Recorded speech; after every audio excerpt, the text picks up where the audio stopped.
Prepare o seu coração, pois você ouvirá uma mensagem gravada ao vivo na Igreja Missionária Unida em Ferraz. Deus abençoe. Gênesis 3:21, nós vamos falar sobre o Cordeiro e a cruz. Diga comigo, o Cordeiro e a cruz. Né? O que tem a ver o Cordeiro, a cruz, Cristo? É isso que eu fiquei pensando essa semana, orando. O que Deus quer falar conosco através do Cordeiro? Porque até Cristo, 4.000 anos que tem, biblicamente, né, provavelmente tenha mais do que 4.000 antes de Cristo. O mundo existe há talvez 5.000 ou 6.000 anos antes de Cristo. Mais 2.000 anos, nós estamos entre 7 a 8.000 anos. Biblicamente dá 6.000 anos, mas pode haver um erro de contagem de anos aí, alguns acreditam, até antes do dilúvio. Antes do dilúvio foi mais ou menos 1.000 anos, né? E o cordeiro sempre foi o animal mais apropriado para o sacrifício. O animal que Deus mostrou que se agradava do sacrifício do cordeiro.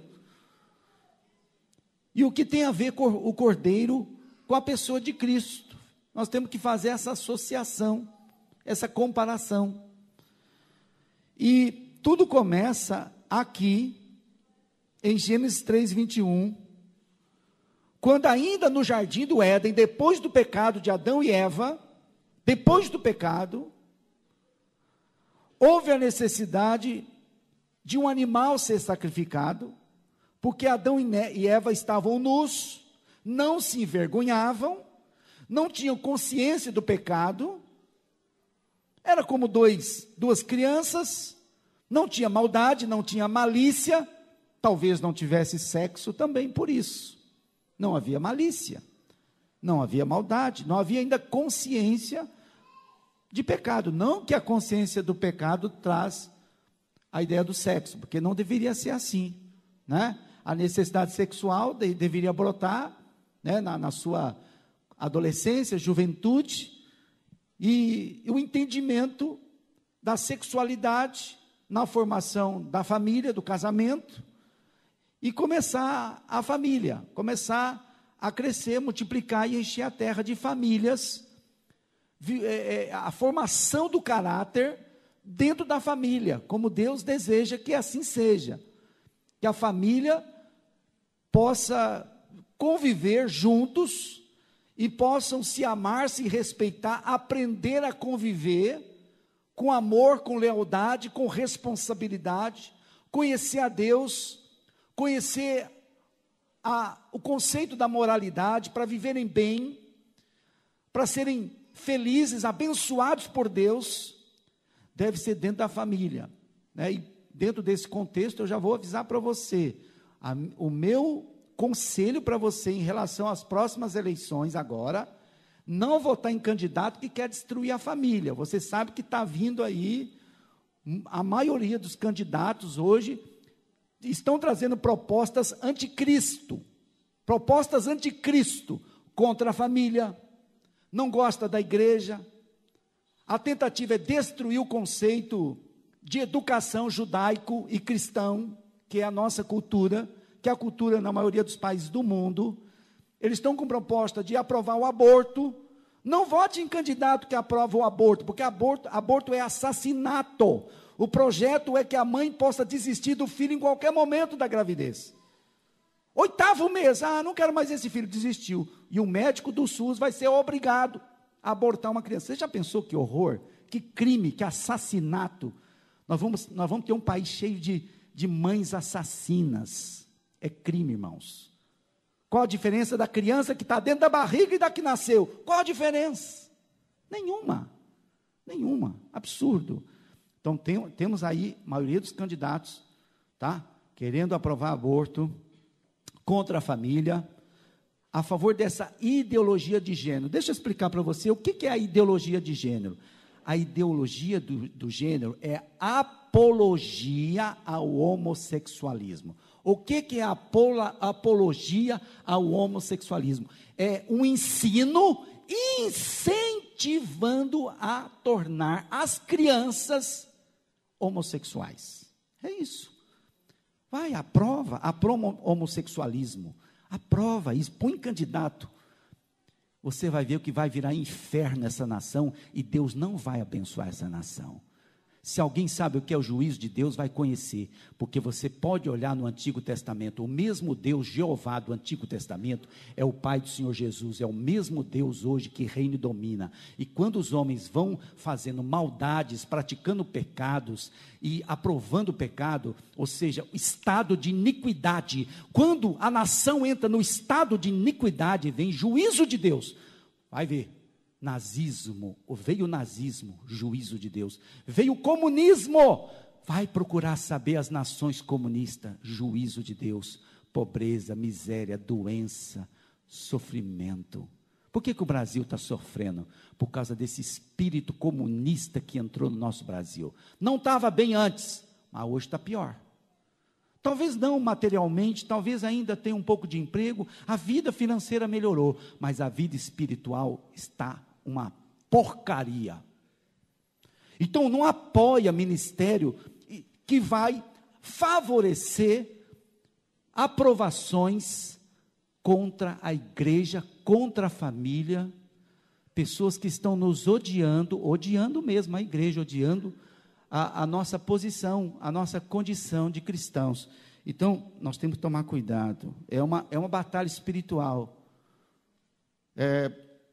Eu ainda vou falar um pouco mais isso, talvez no domingo que eu vier aqui, até porque eu tenho ouvido pregadores antigos, e que a igreja é responsável sim, pelo estado que vivemos, pelos líderes que escolhemos, porque se nós temos o direito de escolher os nossos líderes, que vão dominar sobre nós, e se nós não usarmos da nossa sabedoria, de escolher homens bons, que temem a Deus, que amam a família, que sejam exemplos para a sociedade de honestidade, que respeitem as leis que fazem.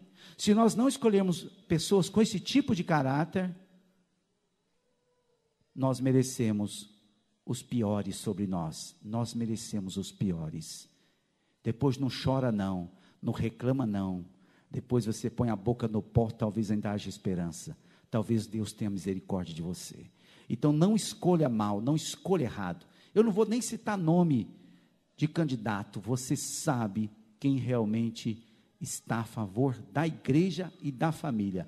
Nem importa se é direita, se é esquerda, importa que seja uma pessoa do bem, que realmente ame a sua nação e ame como está hoje a sociedade constituída com famílias e com a igreja de Deus. Amém, gente?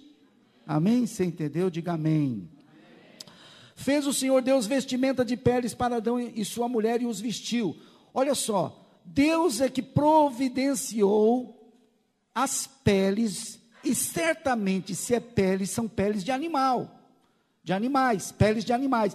Qual seria o animal sugerido? Qual seria o provável o animal? O animal provável seria o cordeiro, uma ovelha. Por que você acha isso? Por que você pode acreditar? Porque Abel levou das primícias do seu rebanho. Hebreus 11:4, por exemplo, falando assim: pela fé, Abel ofereceu a Deus mais excelente sacrifício que Caim. Mais excelente sacrifício que Caim. Se Abel levou um sacrifício mais excelente que Caim, significa que Deus estava comparando os sacrifícios. Significa que Deus estava assim olhando para a mão daquela pessoa para ver o que ela ia ofertar. E quando Caim trouxe dos frutos da terra, não sei se ele levou maçã, banana, laranja, abobrinha, chuchu, não sei o que levou. Frutos da terra. Ele trabalhava na lavoura, ele era agricultor. Também não tem problema nenhum que ele fosse agricultor. Mas ele podia muito bem comprar um carneiro do seu irmão ou de outro e oferecer a oferta do sangue. Mas ele não quis fazer a oferta do sangue, ele levou a oferta dos frutos, que significa a oferta da paz, chamadas ofertas pacíficas, chamadas ofertas de manjares, está em Levíticos, ofertas da paz. Ele levou ofertas da paz, mas Deus não viu paz no coração dele. Deus viu uma falsidade, uma hipocrisia, Deus viu inveja, Deus viu ambição no coração dele, Deus viu arrogância. Não pode haver paz se houver arrogância, se houver inveja, se houver um espírito amargo, um coração duro, mau. Não pode ter paz. Para os perversos, diz o Senhor, não há paz. Mas Abel levou o melhor do seu rebanho, das primícias. Então não foi só um carneiro, ele levou vários. E de alguns tipos de ofertas poderia até se comer. Então, na verdade, ele sacrificou alguns, chamado holocausto, alguns ele queimou todo, e outro, ele fez um churrasco.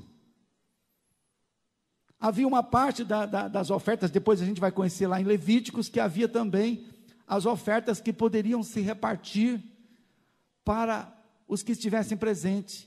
Então ele deu um grande churrasco, e fez uma grande festa, e Deus se agradou. Eu não sei o sinal, alguns dizem que o sinal é que caiu fogo do céu e acendeu o sacrifício de Abel sozinho, e todo o povo achou que realmente Deus escolheu Abel, entendeu que Deus escolheu Abel, e olha o que diz o texto, Hebreus 11:4, pelo que obteve testemunho de ser justo. Diga comigo, Abel obteve testemunho de ser justo. Diga, Abel é justo.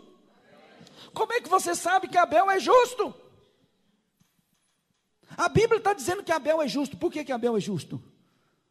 Porque ele fez o sacrifício que agradou a Deus.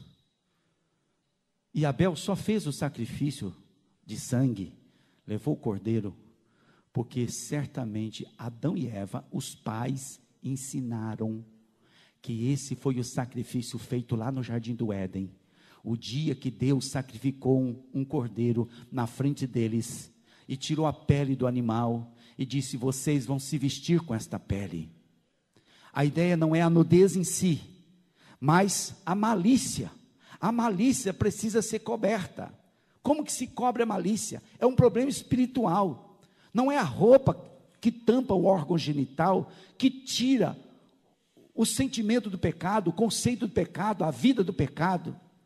Mas você percebe que existia uma presença do pecado, que estava perturbando, incomodando, trazendo angústia, trazendo dor, trazendo sofrimento, trazendo medo, trazendo pavor. Deus viu que havia medo e desespero no coração de Adão e Eva, mas se eles se vestissem, eles iam se sentir melhor.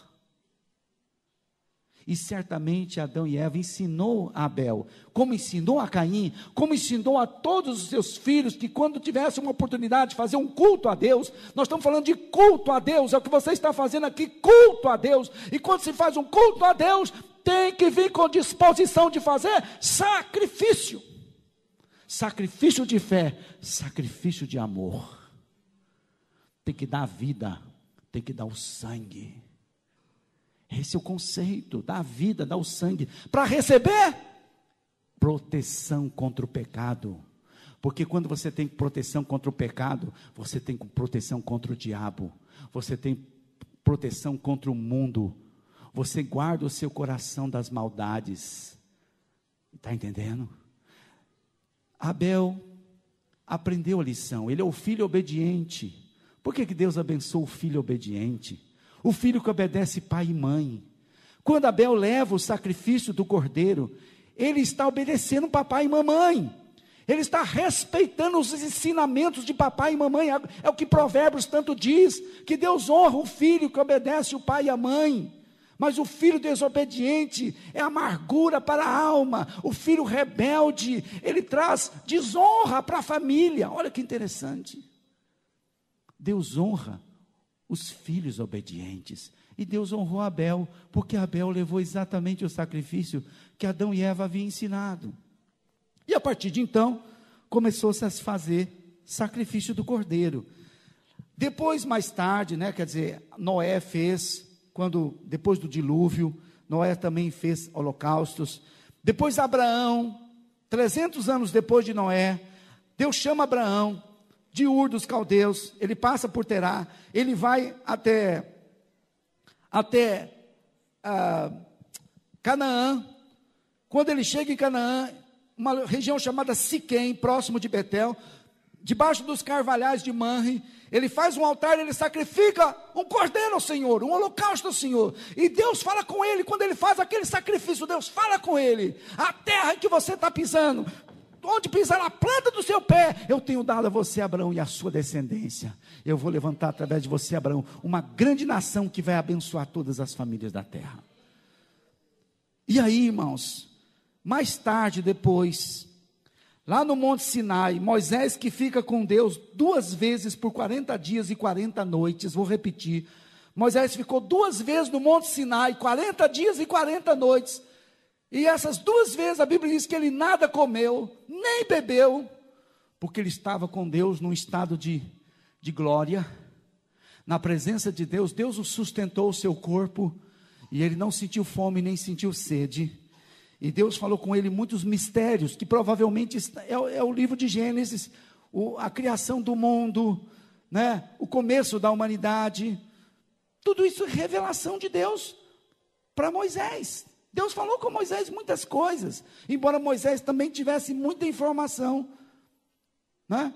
Trazendo de seus ancestrais, ainda muita coisa que não se escrevia, não estava escrito, mas eram verdades contadas de um pai para o filho, e foi passando de geração em geração, tá? Não está muito longe, pós a história de Abraão. O pai de Abraão foi contemporâneo com Noé, o Terã, né? Terã, pai de Abraão, viveu no mesmo tempo de Noé. Noé era um velhinho, viveu acho que até 900 anos, Noé, ou 600, não sei, 600 anos, eu acho que 600 anos, não, quando ele tinha 600 anos aconteceu o dilúvio, então, ele deve ter chegado a 800, 900 anos no máximo, mas Terã já também conviveu com Noé, então muita informação Noé trouxe do mundo antes do dilúvio. Aliás, com 600 anos de idade, a pessoa tem um pouquinho de maturidade, né, gente? Já está com a cabecinha bem experiente. Então, Noé passou muita informação para os hebreus, para o povo hebreu, da onde surgiu Abraão. Abraão, que inclusive significa o hebreu, né? Tem a ver com a palavra hebreus, o povo que veio daquela região dos hebreus. Quer dizer, na verdade, Abraão foi chamado hebreu depois, porque ele veio do Ur dos Caldeus, quer dizer, da terra dos Caldeus, ali da chamada Mesopotâmia. Ele veio, e ele passou a ser conhecido como hebreu, porque ele passou a viver ali na região de Hebrom, exatamente. Mas, Abraão significa pai de nação, o nome dele ganhou esse significado, mas ele era chamado o hebreu. E, durante a lei de Deus, Deus falou com Noé, e Deus instruiu sobre o sacrifício, o culto do sacrifício do cordeiro. Isso está em Êxodo 24, 6 a 8.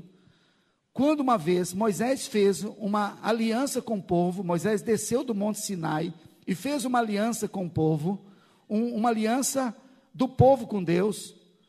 Diz o texto: Moisés tomou metade do sangue e o pôs em bacias, e a outra metade aspergiu sobre o altar, e tomou o livro da aliança e leu ao povo, e eles disseram: tudo o que falou o Senhor faremos e obedeceremos. Quer dizer, Moisés leu o livro da lei, provavelmente em partes Levítico, Deuteronômio, fazendo um resumo de toda a história da saída do Egito, como Deus estava conduzindo eles, como Deus estava falando com Moisés, e a lei que Deus havia dado lá no Monte Sinai, sobre os sacrifícios, os 10 mandamentos, por exemplo, de adorar a Deus, de não praticar idolatria, de não roubar, não matar, não cobiçar, não dizer falso testemunho, enfim, obedecer pai e mãe, filhos obedecerem pai e mãe, guardar o dia de sábado, etc. Quando Deus falou isso, o povo disse o quê? Tudo o que falou o Senhor faremos e obedeceremos. O que o povo respondeu a Deus? Tudo o que o Senhor falou faremos e obedeceremos. Então tomou Moisés aquele sangue e aspergiu sobre o povo e disse: eis aqui o sangue da aliança que o Senhor fez convosco a respeito de todas estas palavras. Então, Moisés, vendo que o povo respondeu positivamente a Deus, Moisés quase que, em outras palavras, em minhas palavras, parafraseando em minhas palavras, Moisés disse: vocês não sabem o que vocês estão fazendo. Vocês estão falando que vão obedecer a Deus? Isso não é brincadeira. E Moisés saiu jogando sangue em cima do povo, como dizendo: agora vocês estão manchados pelo sangue do Cordeiro.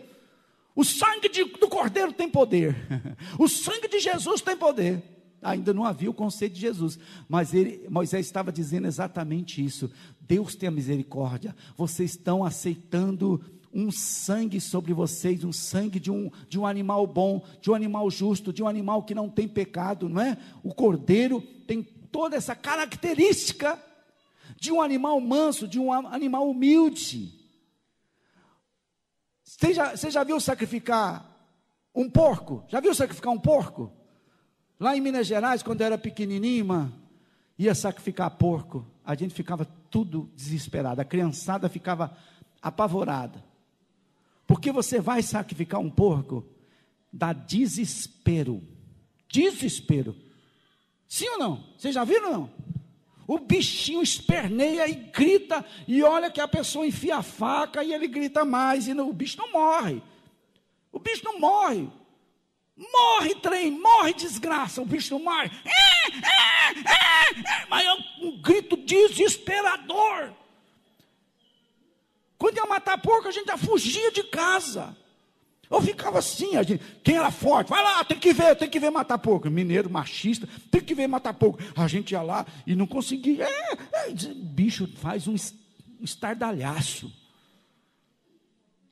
A gente não chega a ter compaixão, a gente chega a ter raiva. Mata logo essa desgraça.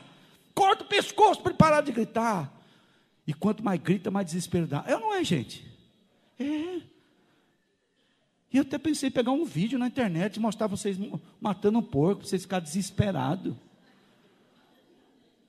É angustiante. Você já viu matar um carneiro? Carneiro eu não vi, mas já li um pouco sobre o assunto. Primeiro, quando a pessoa vai buscar o carneiro para ser sacrificado, o carneiro já sabe que vai morrer.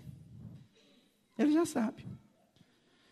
Ele sabe, às vezes, um dia antes, o carneirinho já sabe que vai morrer. É um animal muito especial, muito diferente. E ele tem uma atitude completamente submissa. Dizem histórias de pessoas que na hora que vai sacrificar o cordeiro ajoelha sozinho. Aí corta o coração, não dá um berrinho, não faz. É um bicho manso e humilde. Ele aceita a morte. Por que você acha que o cordeiro foi escolhido como tipo de Cristo, gente? Por causa dessa característica desse animal, que é surpreendente. Agora, em João 1,29, como também no verso 36, viu João a Jesus que vinha para ele e disse: eis o Cordeiro de Deus que tira o pecado do mundo. Assim começou o ministério de Jesus. A partir do momento que João, com seus discípulos, ele já era um profeta, pregador em Israel, Jerusalém, toda a região, batizando as pessoas em nome de Deus, para aqueles que estavam esperando o Messias, esperando o Salvador. João Batista já vinha quase 3 anos fazendo esse ministério, quer dizer, até Jesus começar era mais ou menos 1 ano. João Batista já estava mais ou menos 1 ano, dizendo que o Messias ia chegar, e depois de 1 ano, batizando as pessoas, falando para as pessoas se prepararem, porque o Messias ia chegar, o reino de Deus estava chegando, o reino de Deus estava vindo, que elas tinham que ter arrependimento, uma atitude de arrependimento, parar de pecar, parar de mentir, parar de roubar, parar de prostituir, porque o Messias estava chegando. E quando Jesus apareceu em cena, Jesus nem tinha começado o seu ministério, e João Batista falou: eis o Cordeiro de Deus que tira o pecado do mundo. E nós sabemos como foi a vida de Jesus. e como ele foi morto e crucificado. Agora, interessante que o Apocalipse mostra quem é o Cordeiro. E é impressionante como tem a palavra Cordeiro no Apocalipse. Apocalipse 5:6. Então vi no meio do trono e dos 4 seres viventes, e entre os anciãos, de pé, um cordeiro, como tendo sido morto. Olha só a visão. Ele olhou o altar de Deus, o trono de Deus, e à direita de Deus, um cordeiro em pé. Engraçado, né? Um cordeiro em pé não é um cordeiro, é uma pessoa. Acontece que a distância em que João está da visão, aquele homem parece um cordeiro. Se ele chegar mais perto, ele vai ver Jesus. E se ele chegar bem pertinho, ele vai ver um leão. Está entendendo? Mas é um cordeiro, de longe é um cordeiro. Apocalipse 5:13, então ouvi que toda criatura que há no céu e sobre a terra, debaixo da terra e sobre o mar, e tudo que neles há, estavam dizendo: aquele que está sentado no trono e ao cordeiro, seja o louvor, a honra e a glória, o domínio pelos séculos dos séculos. Todos estavam ali dizendo, toda uma multidão dizendo para aquele que estava sentado no trono. Quem está sentado no trono? Deus. Mas ninguém sabe como é Deus. Simples dizem que há alguém sentado no trono, mas você pode ler a Bíblia de cabo a rabo, que em nenhum momento você vê ninguém nesse trono. Só tem alguém que está à direita do trono. E ele parece um cordeiro. Aliás, um cordeiro que estava morto, mas ressuscitou. Será que isso te sugere alguma coisa? Tem vários versículos, eu vou pulando. Apocalipse 7:17. Pois o cordeiro que se encontra no meio do trono os apacentará e os guiará para as fontes da água da vida, e Deus lhes enxugará dos olhos toda lágrima. O cordeiro vai enxugar suas lágrimas. Aleluia. Apocalipse 13:11. Vi ainda outra besta emergir da terra, possuía 2 chifres, parecendo cordeiro, mas falava como dragão. Até o diabo quer imitar o cordeiro. Olha como ser cordeiro é uma coisa maravilhosa, que até o diabo quer imitar ser um cordeiro. Ele parecia um cordeiro, é uma besta quadrada, mas parecia um cordeiro. Mas quando falava, não se enganava. Não dá para se enganar. Fala como dragão. Deve ser o cheiro que deve ser horrível, né?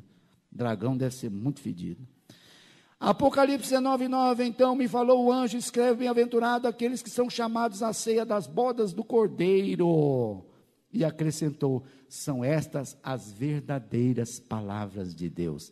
Bem-aventurado os que são chamados para a festa do Cordeiro.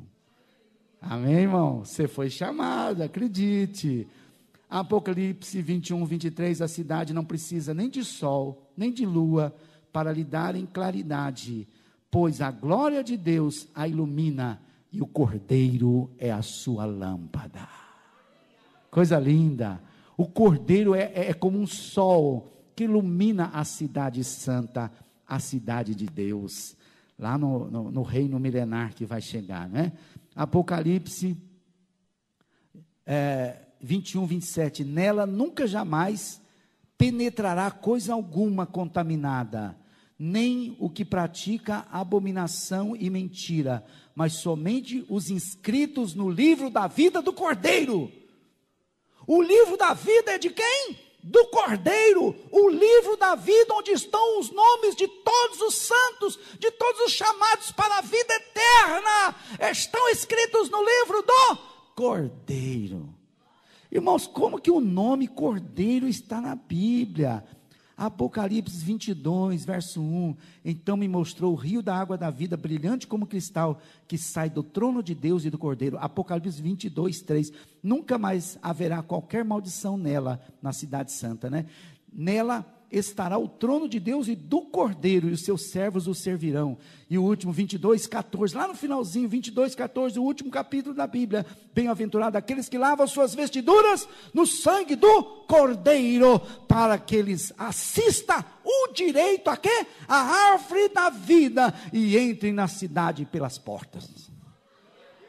Direito à árvore da vida, e entrar na cidade santa, a nova Jerusalém, que desce do céu. O paraíso vem para a terra, não mais em forma de um jardim, em forma de uma cidade. O paraíso virou uma cidade. Aliás, a serpente virou um dragão, mas o cordeiro vai virar um leão.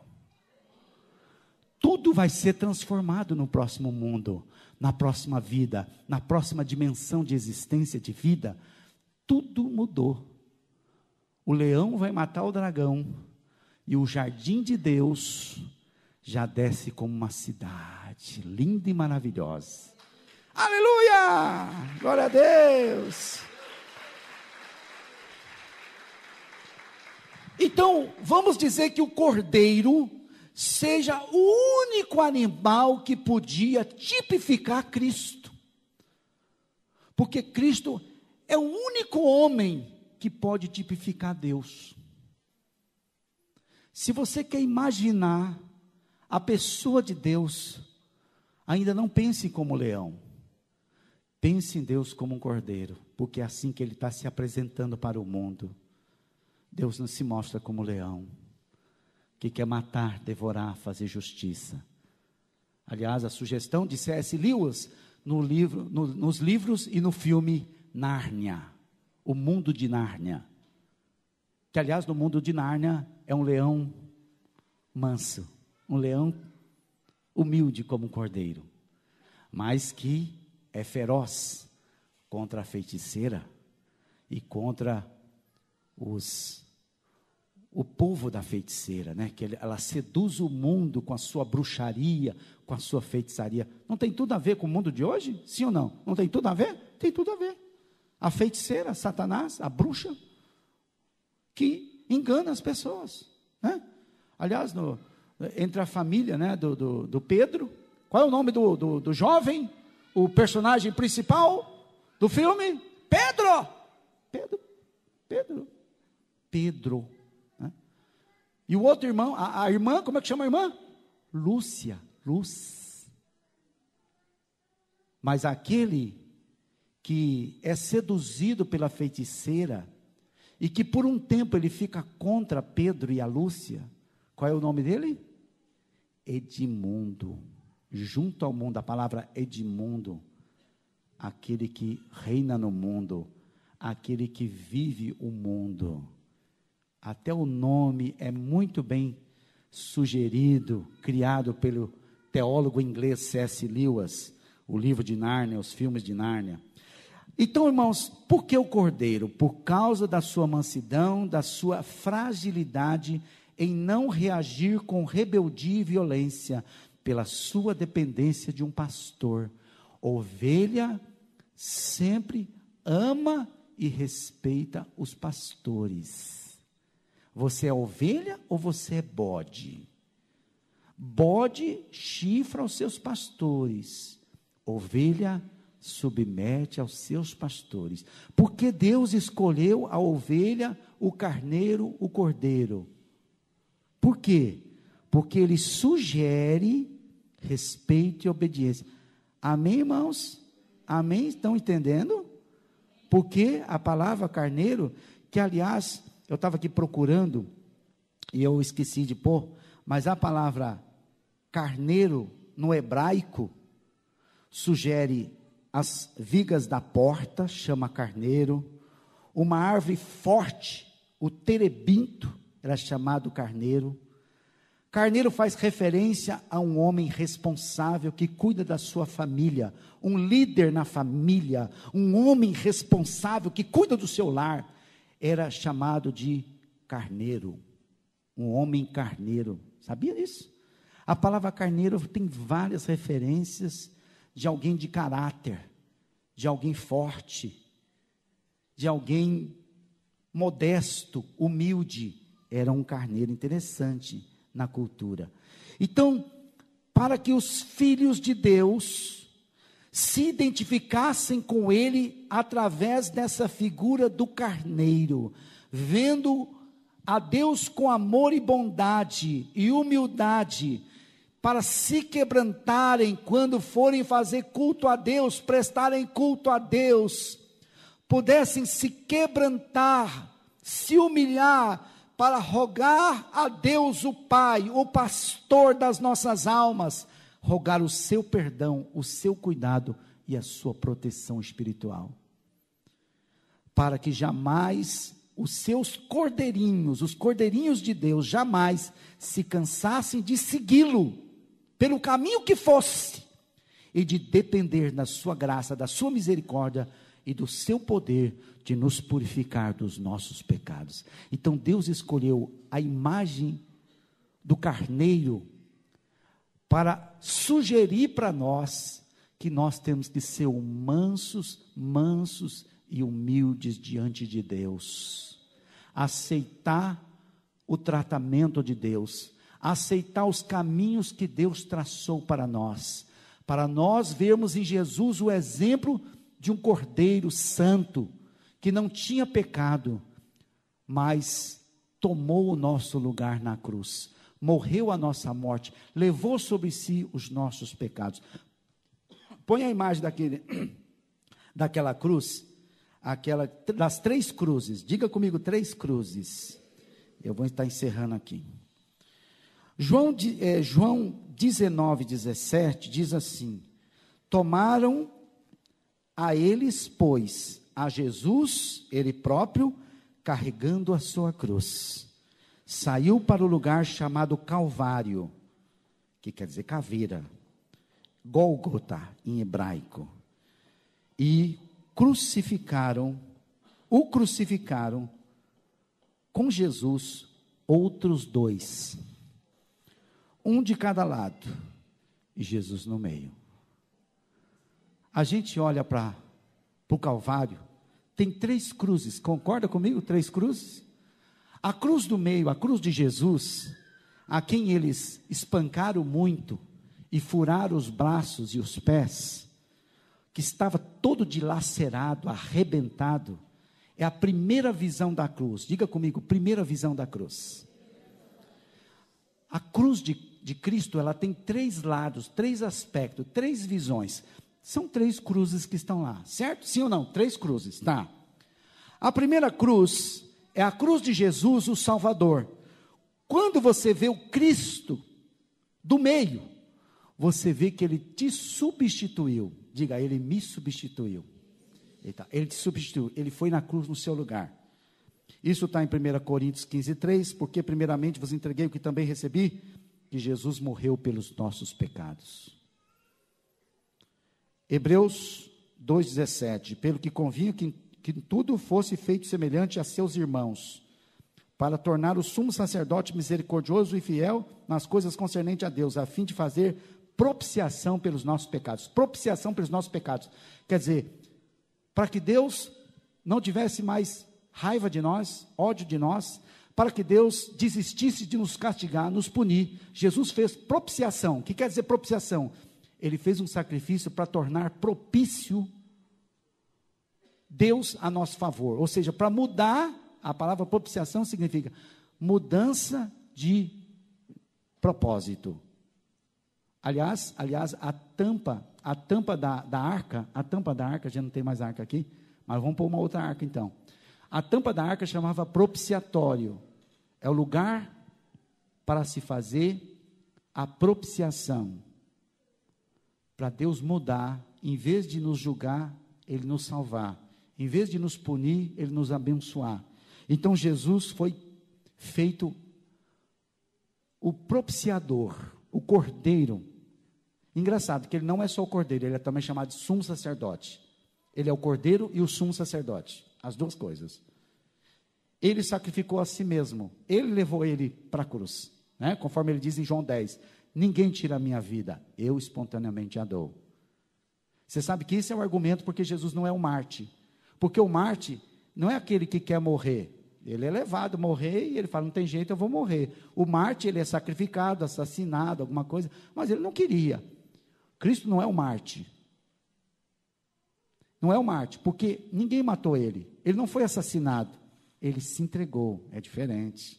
Ele foi sacrificado por amor, por vontade dele, por uma obra ainda maior. E 1 Pedro 18, esse é o melhor, porque também Cristo morreu uma vez pelos pecados, uma só vez pelos pecados, o justo pelos injustos, para levar-nos a Deus, sendo, na verdade, morto na carne, mas vivificado no Espírito. Então aqui fala que Cristo morreu pelos nossos. Pronto. Você precisa de um Salvador? A cruz do meio é a cruz do Salvador. Jesus te salvou. Você está salvo. Não são pelas suas obras. Você não tem que merecer nada. Você não tem que fazer nada. Você só tem que crer que Jesus é o teu Salvador. Você só tem que dizer, Senhor, eu preciso de salvação. Tem misericórdia. Me salva, Senhor. Você crê que Jesus é o Senhor e o Salvador? Você está se entregando a Ele? Pronto, você está salvo. Esse assunto está resolvido. Jesus se entregou uma vez para sempre. Você só tem que se entregar uma vez. Você diz, eu aceito Jesus no meu coração, Jesus entra e acabou. Nunca mais você tem que falar, Jesus entra no meu coração, porque Jesus nunca mais vai sair. Nunca mais vai sair, você está salvo. Mas tem a segunda cruz, a cruz da direita. A Bíblia fala que o ladrão da direita falou, Senhor, lembra-te de mim quando entrares no paraíso.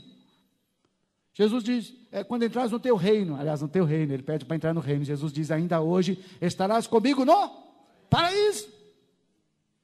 Jesus falou, tá bom, vou te salvar. Ele fez alguma obra? Não. Talvez ele fez uma obrinha ali que foi repreender o outro, do outro lado, estava dizendo, ei, você é Cristo, desça da cruz, tira a gente daqui também. Quer dizer, tira a gente daqui, é o mais importante. Mas o outro falou, ei, você nem teme a Deus, este homem aqui é justo. Olha que o ladrão da direita, ele fala que Jesus é justo. E olha para Jesus e fala, lembra-te de mim quando entrares no teu reino. Esse homem, ele pede a salvação, e Jesus dá a ele a salvação. Este homem, ele representa o segundo aspecto da cruz. Cristo não somente te substituiu, ele te representou. Diga, Jesus me representou. Olha só, Romanos 6,6, sabendo isso, que foi crucificado com Cristo, nosso velho homem, o seu ego. Conhece o seu ego? Seu ego é o seu eu, a sua vontade egoísta, egocêntrica. Foi crucificado com ele o nosso velho homem, para que o corpo do pecado seja destruído. Gálatas 2,19, esse é bem claro. Estou crucificado com Cristo, logo já não sou eu quem vive, mas Cristo vive em mim. E esse viver que agora tenho na carne, vivo pela fé no Filho de Deus, que me amou e a si mesmo se entregou por mim. Me amou e a si mesmo se entregou por mim. Isso é a primeira visão da cruz, é a substituição. Cristo te substituiu, ele se entregou por você. Mas Paulo descobriu que não somente Cristo morreu, ele levou você junto com ele. Você morreu também, você está morto. Você não pode viver no pecado, porque você não vai conseguir. O poder do Espírito Santo em você não vai deixar você ser um crente mentiroso, safado, sem vergonha. Eu sei que existe, mas as pessoas vão esfriando o Espírito Santo e elas vão entrando num estado de perturbação. Irmãos, não entre por esse caminho de engano. Jesus te representou, você também foi crucificado com Cristo na cruz. Você tem que tomar consciência, isso aqui é a segunda experiência. Você tem que experimentar essa nova experiência que nós chamamos de batismo de poder, batismo do Espírito Santo, revestimento de poder, revestimento do Espírito Santo. E tem a terceira. A terceira é o ladrão da esquerda. O ladrão da esquerda, eu pergunto para vocês, ele se arrependeu, sim ou não? Não. Ele morreu incrédulo? Morreu incrédulo. Morreu blasfemando, xingando? Morreu. Morreu sem fé nenhuma. Pastor, o que significa a terceira cruz? A terceira cruz, ela significa a santificação diária. Romanos 8,36. Como está escrito, por amor de ti somos entregues à morte o dia todo. Fomos considerados como ovelhas para o matadouro. Mateus 16,24. Então disse Jesus aos seus discípulos, se alguém quer vir após mim, negue-se a si mesmo, tome a sua cruz, dia após dia, e siga-me. Lucas 14, 33, assim, pois todo aquele que dentre vós não renuncia a tudo quanto tem, não pode ser meu discípulo. Presta atenção. Aquele homem da esquerda, que não se converteu, ele representa a carne. A carne não se converte, meu irmão. A carne é carne. E você tem que suprimir a carne numa atitude de levar a cruz. Você tem que ter disciplina todos os dias, como disse Paulo, como ovelha levada ao matadouro todos os dias. Todo dia você tem que acordar e se converter de novo, se arrepender, dizer Deus tem misericórdia, vigia meus olhinhos, vigia minha boquinha, vigia meus ouvidinhos, vigia minha cabecinha, ou cabecinha desgraçada que não se converte. Você está entendendo os 3 aspectos da cruz? O primeiro aspecto é que Cristo realmente levou os seus pecados. Ele te salvou, Ele prometeu a salvação, Ele não está brincando. Você vai viver no paraíso, você vai ter a vida eterna. Não é porque você faz alguma coisa ou merece. Você nunca vai merecer, porque o preço já foi pago. Jesus morreu a sua morte e levou os seus pecados. Venceu o diabo, venceu as trevas. O diabo não é o problema seu mais. Agora você não tem problema com o diabo. Você tem problema com o seu ego. Com o que o seu ego faz você querer se apaixonar pelo mundo, pelo mundanismo, pelos ídolos do mundo. Você é tentado a adorar os ídolos do mundo. Aí você tem que realmente receber o batismo com o Espírito Santo, um poder um poder maior, ser um cristão mais profundo, mais dedicado, mais amoroso. Eu digo que quem tem a segunda experiência do batismo com o Espírito Santo se torna um vencedor, porque ele passa pela segunda experiência. Ele entende o que é ser cristão. Agora ele entende. Ele não é um novo convertido, ele não é mais um bebê na fé. Ele entendeu o que é servir a Deus e ele se consagra, ele jejua e ele começa a buscar Deus de todo o coração. E Deus dá a ele um poder sobrenatural, e ele se torna um crente maduro, espiritualmente forte. Segunda experiência. Mas a terceira experiência é que ainda você tem que todos os dias carregar a cruz. O terceiro aspecto da cruz, daquele ladrão inconverso, aquele ladrão estúpido e arrogante, é a minha carne e a sua carne teimosa e rebelde. Tem que carregar a cruz todos os dias. Os 3 aspectos da cruz. Cristo te substituiu, Cristo te representou, e Cristo te santificou e santifica diariamente. Bom, para encerrar aqui, esse último texto é interessante. Tudo que o diabo sempre quis foi que Jesus desviasse da cruz, isto é, que Jesus não morresse na cruz por nós. Tudo que o diabo quer é que você fuja da cruz. Como o diabo foge da cruz, ele quer que você foge da cruz. Que você não venha à igreja, que você não lê Bíblia, que você não ora, que você não busque a Deus, que você não perdoe as pessoas, que você não suporte em amor as pessoas, que você não deseje que ninguém seja salvo. Quero que você me aqueça nesse inverno e que tudo mais vá para o inferno. É essa música do Roberto Carlos antigamente, você lembra dela? Então ela dizia isso: eu quero a bênção de Deus, o resto vai tudo para o inferno. Uma pessoa sem amor, sem misericórdia, arrogante, é tudo que o diabo quer. Que você nunca tome a sua cruz, nunca se humilhe para Deus, nunca se ajoelhe para Deus. O diabo não queria que Jesus morresse na cruz. O diabo não quer que a gente vá para a cruz. O diabo, depois do monte da tentação, ainda tentou matar Jesus várias vezes. Fala para o seu irmão: o diabo continua tentando matar você. Várias vezes o diabo tenta matar você. Como que ele mata?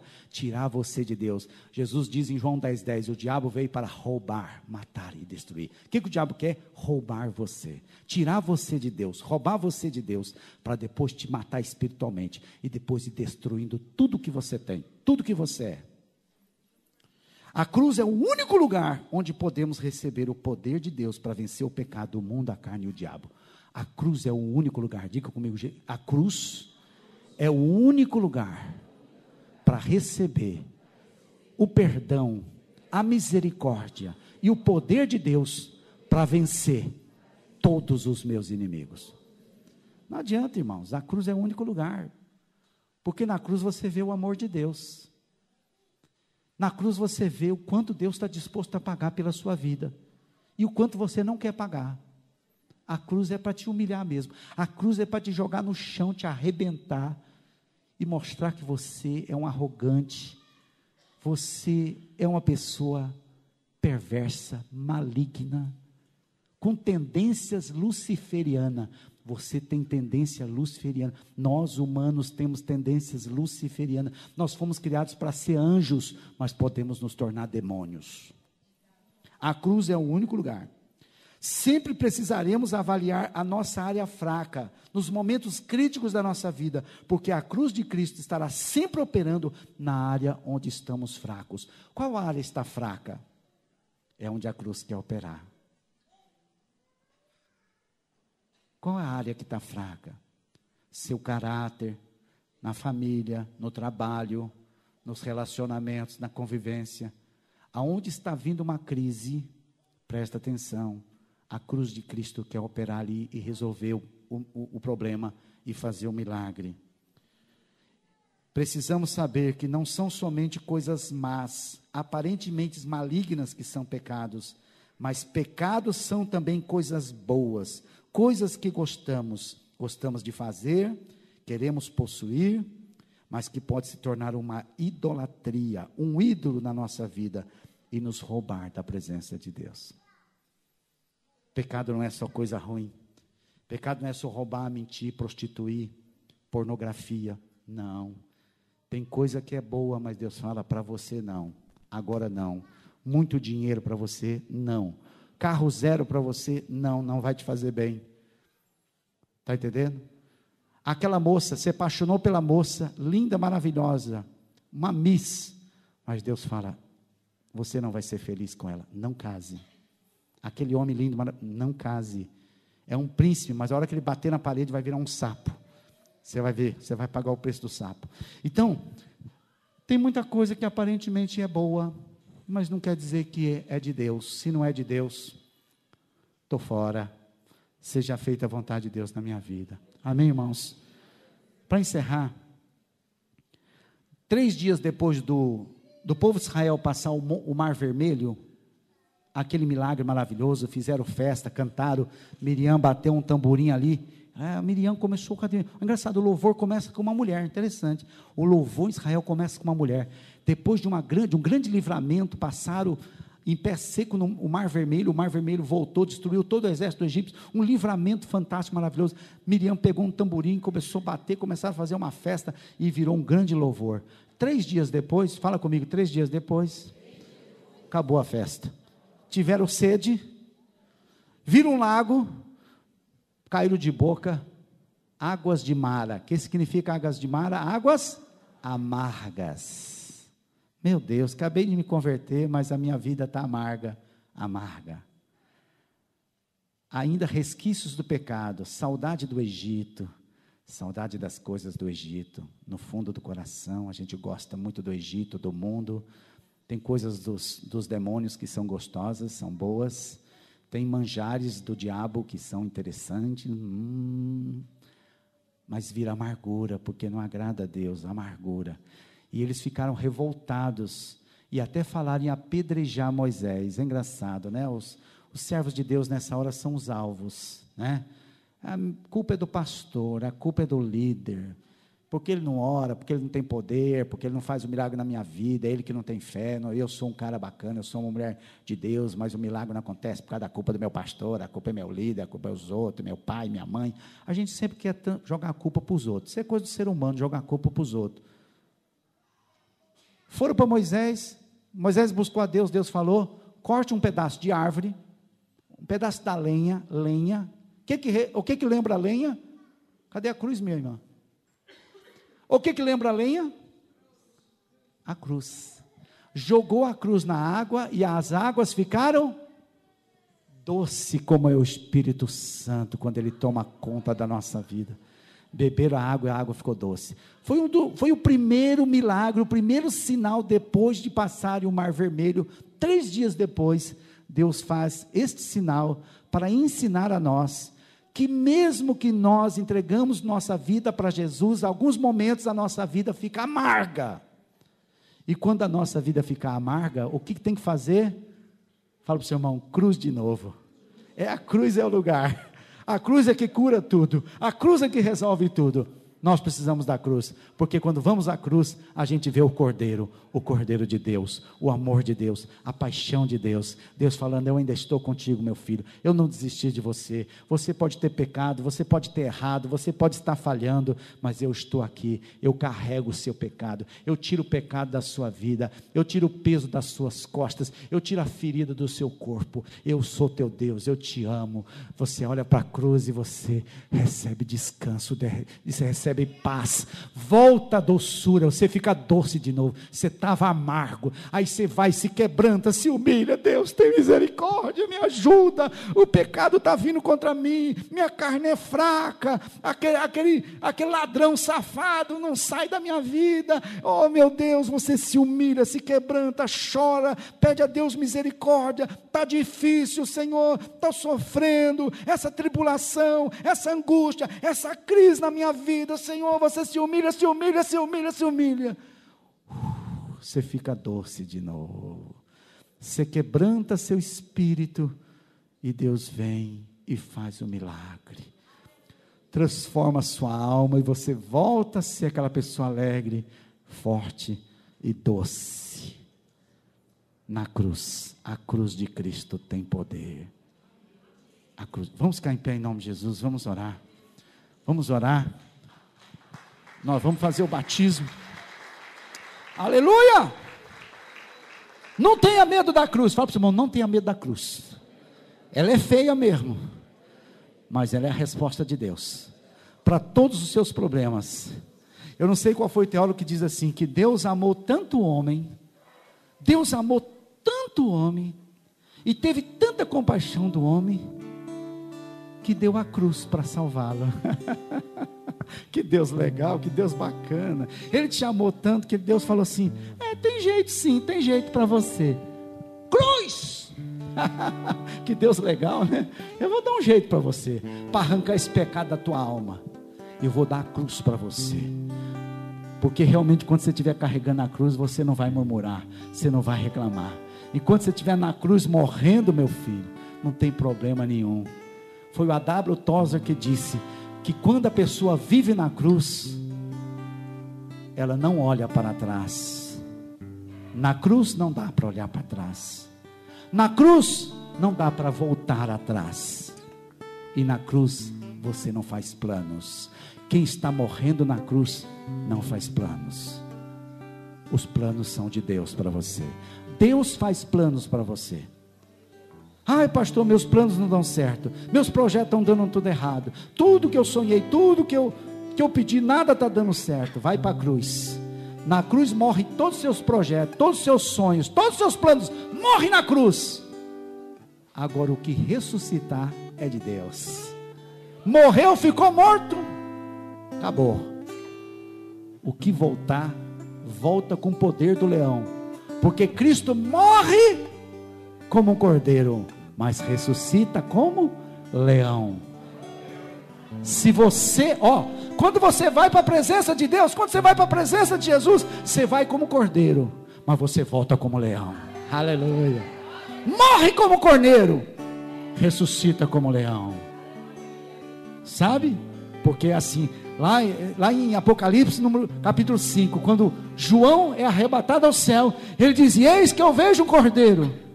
Daqui a pouco parece que ele vai chegando perto e fala: e ele também, o cordeiro também é o leão, como o leão da tribo de Judá. Então quem é Jesus? É o cordeiro? Jesus é o cordeiro para mim e para você. Mas para os inimigos dele, ele não parece um cordeiro, ele parece um leão. Amém? Se você consegue ser um cordeiro, isso significa que você tem todo o potencial para se transformar no leão.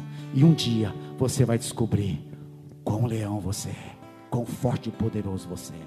Você não tem noção como você